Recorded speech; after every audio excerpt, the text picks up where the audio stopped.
Hey guys, welcome back to my channel Gamanareddy. So ఈరోజు video ఏంటంటే వినాయకుడి పూజ చేయబోతున్నా. అండ్ వినాయకుడికి నేను నా చేతులతో ఫస్ట్ డే నుంచి నేను చేయాలి అని అనుకున్న ప్రసాదం.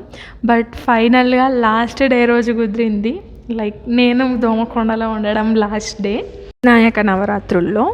సో ఫస్ట్ వెళ్ళి మొత్తం అంతా క్లీన్ చేసి బొట్లు పెట్టి వినాయకుడిని, శివుడిని, పార్వతిని, శివలింగంని అన్నిటినీ అలంకరించినాం గైస్.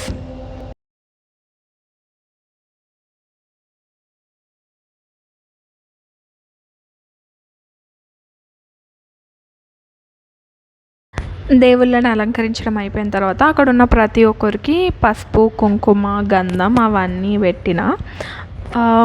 అట్లా మంచిగా అనిపిస్తుంది. ఇట్లా ఊర్లలో అందరు కలిసి ఇట్లా సెలబ్రేట్ చేసుకుంటే. జస్ట్ లుక్ ఎట్ మీ, ఎంత పద్ధతిగా ఉన్నానో. కాళ్ళకి పసుపు, చేతుల గాజులు, మొహానికి బొట్టు, గంధం అండ్ ఎవ్రీథింగ్. పద్ధతి అంటేనే నేను అన్నట్టుగా ఉన్నాను కదా. సో వినాయక చవితి స్టార్ట్ అయింది. ఇండియన్స్ అందరినీ ఒకటి చేయనీకి, ఒకరితో ఒకరికి ఇంట్రాక్షన్ పెంచనీకి. సో అలా ఇప్పుడు ఈ వినాయక నవరాత్రులు కూడా ఒకరి మధ్యన ఒకరికి కమ్యూనికేషన్ పెంచనీకి అన్నట్టుగానే ఉంటాయి. నార్మల్గా ఎవరిళ్ళల్లో వాళ్ళు ఉండేది. వినాయక నవరాత్రులు అప్పుడు ఇట్లా అందరు కలిసి ఒక దగ్గరకు వచ్చి సెలబ్రేట్ చేసుకోవడం, అందరు కలిసి కబుర్లు చెప్పుకోవడం, ఇట్లా ఇవన్నీ చేస్తుంటే కమ్యూనికేషన్ ఎక్కువ అయ్యి అందరితో ఇంట్రాక్షన్ మంచిగా అవుతుంది. అట్లే మంచిగా అనిపిస్తుంది అందరితో ఉన్నప్పుడు. సో పంతులు వచ్చి ఇంకా పూజ స్టార్ట్ చేశాడు. ఈరోజు గల్లీలో ఉన్న పిల్లలందరం పూజ చేసేది. ఇంకా పంతులు చెప్పినట్టు ఆయన చెప్పిన ఇన్స్ట్రక్షన్స్ని వింటూ వినాయకుడిని ప్రార్థిస్తూ పూజ చేసినాం.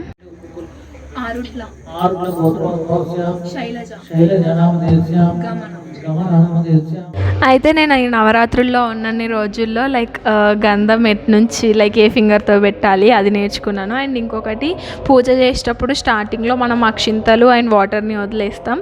అండ్ పూజ ఎండ్ అయ్యేటప్పుడు అక్షింతలు అండ్ వాటర్ని వదిలేస్తాం. పూజ స్టార్ట్ చేస్తున్నాము అని చెప్పనీకి అండ్ ఎండ్ చేస్తున్నాము అని చెప్పనీకి అలా చేస్తామంట. ఫైనల్గా మా గల్లీ వాళ్ళందరూ కొంచెం వీడియో ఇంత స్పీడ్గా పెట్టినా అని తిట్టుకోకండి.